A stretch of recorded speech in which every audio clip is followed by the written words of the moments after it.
we control access to our physical and social spaces in a way we cannot control access to our virtual spaces. There is a huge conflict between individual control of virtual spaces and the ability to make money advertising to us.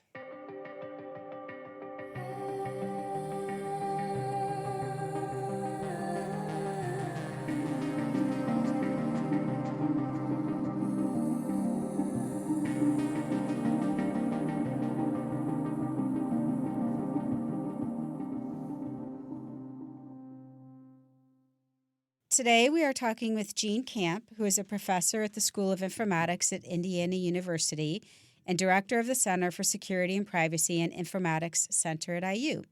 Welcome to the show, Dr. Camp. Thanks for having me.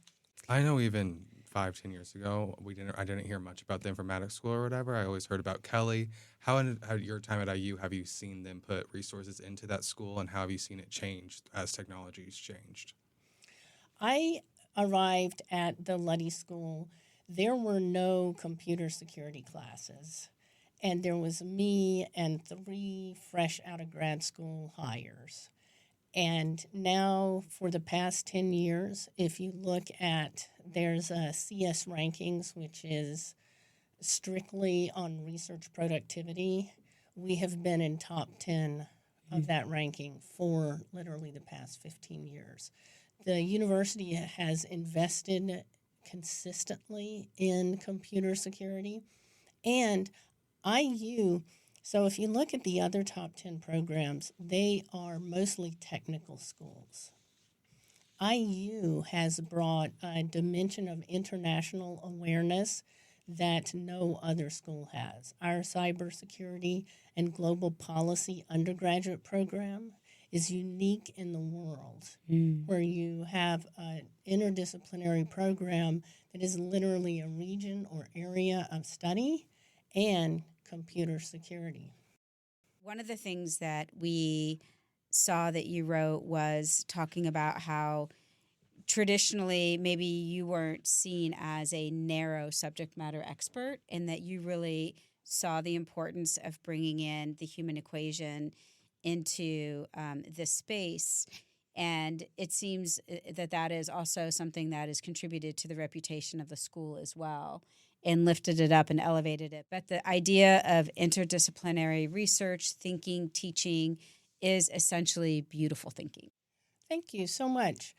Yes, security, when I originally entered computer security, it was part of national security. And so there was this huge tension between security and privacy. And now there is an increasing recognition, if not yet an increasing diffusion of technology, that recognizes that information leakage is information leakage, that it is hard to provide security if everyone knows everything about you. A lot of the attacks that we're seeing today are based on the availability of public information, taking someone's recorded videos of their family member and using that to generate an AI highly targeted attack, using someone's Facebook friends and family to get all the information you need to recover their account. And that has been a huge sea change in the time I have been engaged in computer security. And I don't think there are many other universities that would create a cybersecurity and global policy, because the recognition that internet safety is a global issue is about breaking down barriers and silos, not just within the department you're human-centered computing and I'm security, but across campus. And I love that about IU. Going off of what you said about cybersecurity, how does this relate to consumer behavior, and why do you believe studying consumer behavior is important? What we demand of consumers is just not reasonable. honestly, if someone is a brain surgeon, I don't want them to know anything about computer security. I want them to know everything about brain surgery and not worry about anything else. So feel like privacy and consumer safety, that we need to have a lot more respect for the people that we're trying to protect, instead of thinking that there are end users that we need to educate and control. Because think about, we call them users. There is only one other industry that calls its customers users, and that is not a good industry. That privacy and human-centered design is all about the respect for the person. And how are you accomplishing that? And we've read through some of your research papers where you're sort of putting the onus back on the systems designers. And so maybe speak to that a little bit. Well, the person who's capable of mitigating a risk should be the person that is responsible for mitigating the risk. So one of the things that we try to do is provide you with the information that the computer and the system already has. So in order to get phished, you have to believe that this website you're visiting is a familiar website. So before you start to enter an account or set up an account, we built a system that was highly individualized, and it would say to you, you've never been to this website before. This is not a trusted website. Mm-hmm. Because that's all you really need to know. And then if you're like, get that out of my way, I'm signing up, I'm creating my new account, you're creating your new account. I see this a lot in retail with these trending products where they have like a viral product and it gets sold out or whatever. Then other companies create a website with the same name or the exact same product, and then they try to sell it. And the computer knows that that's not the same website. It knows that it is hosted in a different country, and that it's a brand new domain name, and that it's not one that your friends have been to. So you're saying the computer knows, but it's not flagging it for me, right? So in that case, this is where my ignorance comes in. Is that a hardware issue? Is that a software issue? Like, who is responsible for flagging that for you, and why is that not happening? It is an economics issue. So right now, the model of security is that you should accept everything until we know that it's a bad thing. That is not how we live our lives. And I think that's where the big privacy versus security conflict is not you can't be secure. It is that you cannot have the services, and your value to the service provider cannot be optimized if you have security. And that's such a systematic conflict. On the cybersecurity piece, we were looking at some of the data, and it seems like what you're saying is the resistance is kind of the bottom line at the end of the day, like, the money and the profits. But however, we know that, by 2025, $10.5 trillion in cybercrime is going to be hitting their bottom line. And so are you doing work on the national and international level to help create the case for the economic model? Well, I hope that I'm doing that work. I was one of the things that I do and that I encourage my students to do when they're in my class is write and respond to proposed policies. There's something called Notice of Proposed Rulemaking. All right, so it's not the most exciting thing in the world, but it is how the whole U.S. government traditionally makes decisions. And we will write a little abstract of our research and upload the research papers that we've done. There's an idea that there should be a minimal necessary level of security, that there's a minimal level of security, and that any kind of IoT product or product for your home should have this little seal. And one of the arguments that was made was no one will pay for security. So we did a series of experiments, and we found, yes, people who care about security will pay for security. But of course, that's not the whole market. Going off that, do you believe we can obtain both privacy and security, or do we have to give up one to get the other? The ability to protect your own information is central to security. We carry these location devices in our pockets all the time. We upload so many photos that it is possible to construct 3D models of cities and towns and landscapes just by putting all of these things together. So we can have far more privacy than we do now without any decrease in security. And right now, we're giving away so much information that it makes us less secure. Do you see a generational divide in that? Are certain generations more okay with the trade-offs? That's a complicated question.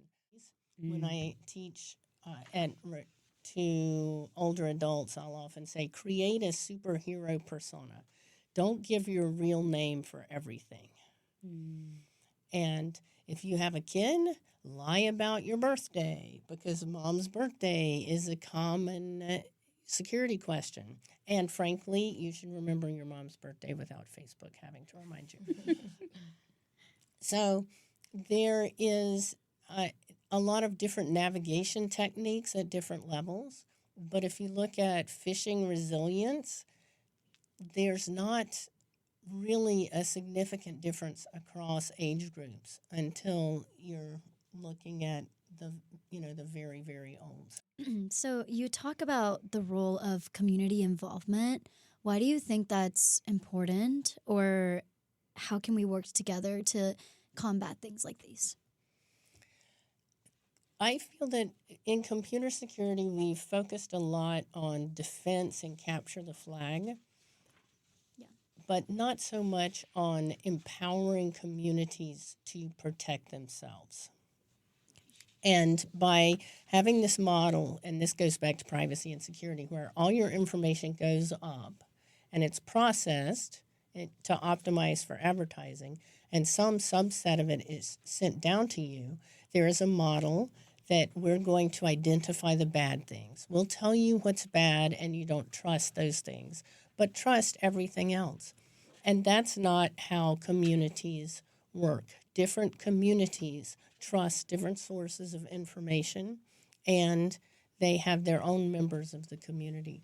And just the ability to identify that this person who's trying to sell you a car on Craigslist is actually lives in this county. When they're selling that person advertisement, they know that they don't live in the county, but you're not told that. So part of what I try to do is look for network indicators of fraud and maliciousness, and then provide that to the person making the trust decision. I feel like I'm always hearing about the negative effects of AI. And I just was wondering if you have been researching that, or how you think that AI can combat this problem and how it can provide a solution too. Thank you so much for asking. Well, you should have an AI. There's a big global AI that's detecting the bad things, but you can have your own AI that detects what you trust.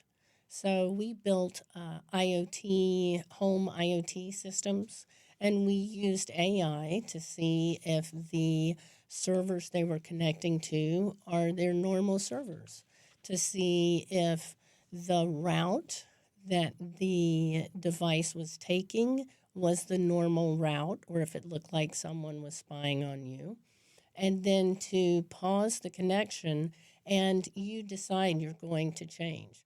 There are services that, I don't want to say don't ever connect to anything outside of the country, right? But know that you're doing it. And we have subverted devices that are literally in other people's house, and maybe you want to connect to your parents' house.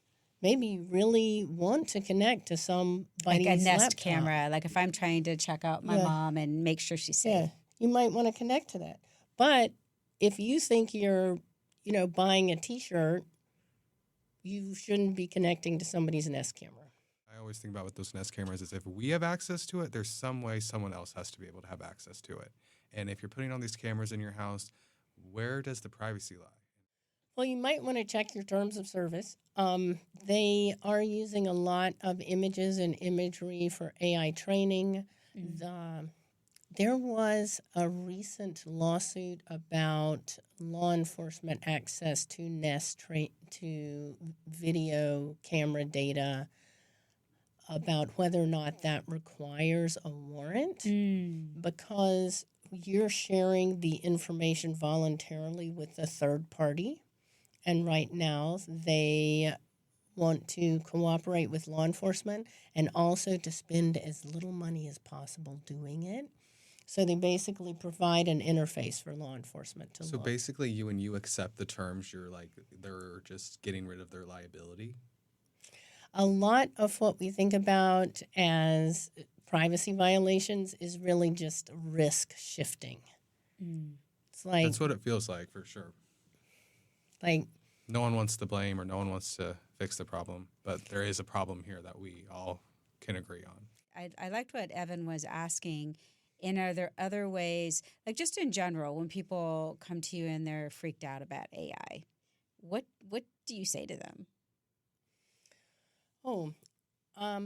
I think that we can have less harmful AI, but the kind of existential crisis of AI destroying the world, that is ridiculous. I am sorry.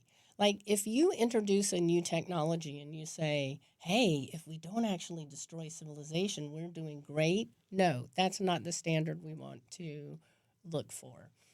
And in general, one of the reasons I work with older adults and sometimes people with disabilities is if you solve the problems for people with disabilities, you often solve the problem for everyone. Let us design for the more vulnerable members of the population, and then we'll have something that protects most people, as opposed to let us design so that if you have a PhD in computer science, you can implement your settings and read the terms of service appropriately in order to protect yourself. One thing you said a minute ago, which I thought was interesting, you talked about AI and then your own personal AI. How does one go about doing that? Well, that is definitely in the research phase. That is my research, trying to, instead of retraining the global AI model with everything you feed to it, have your own local models that tell you when something is different for you, which is a locally solvable problem and not a globally solvable problem. What role should the government play in making technology safer for others? One of the huge changes that I am very excited about that happened in the EU is that software producers now have normal liability.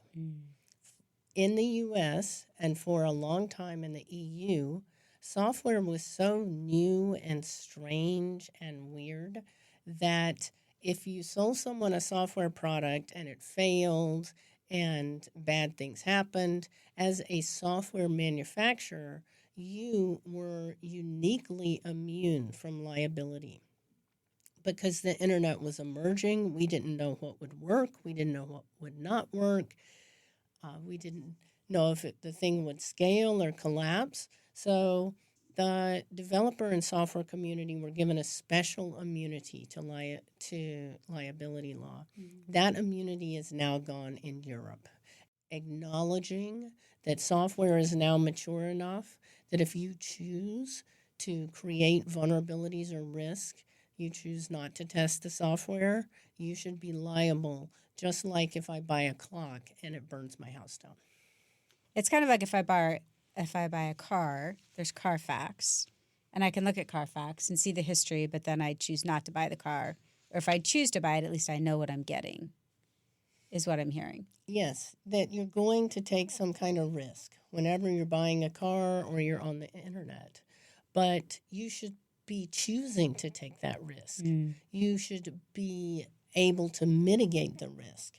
as opposed to there being a developer or a set of technologists whose decisions about your safety are strictly driven by the bottom line. Right.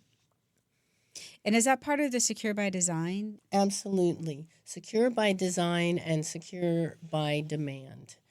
That means that if there is a risk that can be mitigated, you mitigate it.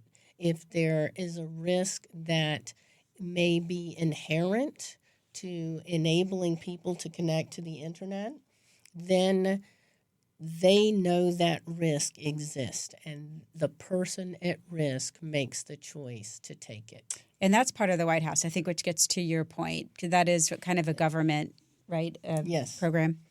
Yes, so they have several major programs. One is the Cyber Trust Mark, which in theory will be coming to an IoT product near you, and Secure by Design, which says we know that there is a minimal set of practices that we can do. We know what are bad practices, and companies should be required to follow these practices. It's kind of like Good Housekeeping seal in a way. Yes. Yeah. Consumer Reports and Better Business Bureau have both been active in particularly Consumer Reports. I think a lot of these issues rely on a lack of knowledge and people not understanding what they're doing, or they're just accepting. They're just trying to go to a website. They're not reading what they're seeing. And I feel like something that's not highlighted enough is like a media literacy class or being taught media literacy. And a lot of these issues would be fixed if they understood what they were doing. Yes. So we need to make it simple, and we need to align that with education. And where does that education start? Well, I'll admit that it's been a while, but when I was a Brownie leader, I created my own local internet safety badge for my Girl Scouts. So when you are, when you're very young, you learn don't play with matches, stop, drop, and roll. So we should have the same kind of heuristics that work for kids. Mm-hmm. And we do that physically for kids. You cannot just randomly walk into a daycare. We can create zones of protection, but right now we don't enable people to do that. Is it that you don't enable people to do that, or it's expensive and people don't want to spend the money on it? It's a combination. Sometimes people don't choose to be secure or private because they think, oh, it's the rational decision, like you said. And sometimes it is. Google search is great. It's free because we give up our search data. Or you could think, if everyone else does it, why not? Why am I going to be the one that gets affected by it? If everyone's posting their lives on social media, if everyone's posting everything they do, if everyone's posting their location, you don't think it's going to be you until it is you. Sometimes it's a rational choice to take a security risk online. Sometimes you just don't know the risk. And I think that second case is other people are taking this risk. They seem fine. But when the other people get hacked, they are not necessarily going to post on the internet because we make it an embarrassing thing. And I want to say, look, the attackers are multinational corporations. Data science is science. We can test hypotheses about how people react. If you fall for someone who's trying to phish or defraud you, you should not be embarrassed. Let's be honest. If you read every privacy policy of every website that you connected with, that would be your whole life. And those privacy policies could change at any time. So you would have to go back and reread them and be alert. So I am not blaming anyone for not reading privacy policies. I believe we should have more protective defaults so that if a company wants your data, they have to provide something for it. Because by providing them data, you are decreasing your own privacy and possibly creating a risk to yourself. Yeah. So, in my approach to computer security, I try to encourage people to think about a zone of trusted instead of focusing on the untrusted. And if someone is asking you for information, if they're asking for your credit card number, hang up and call them, hang up and check and call them back. Look at the number on the back of your credit card. Tell them to put a hold on the charge and Yeah. that you'll get back to them. And also, let me just say this, the FBI will never, ever call you on the phone. They just don't initiate their contacts by calling you on the phone. What is a message for anyone who uses the internet from you? If you are nervous, take a breath and stop the connection and reinitiate the connection to the party that you know is trusted. And if you don't, and if you are subject to crime, you're not the person who should be embarrassed. The person who is committing the crime should be embarrassed. And the more we speak up, right? The more we say, I was hacked or this happened to me. I think that's part of what you were saying is like, how do we engage the community? Is making it safe for people to say, this happened to me. Don't be afraid to share your stories. Let people know that they're a risk and that intelligent, capable people can fall for fraud. Thank you so much. Oh, For thank you joining for us. inviting me. Thank you so much for listening to this episode. This episode was created and produced at the IU Media School as part of the Beautiful Thinkers podcast, IU Edition. To follow along this season, check out the Beautiful Thinkers Project on Instagram and LinkedIn. Special thanks to Bello Grimaldi for our music and the students who researched and recorded this episode, Nicole Gedian, Valeria Juarez, and Evan Maston.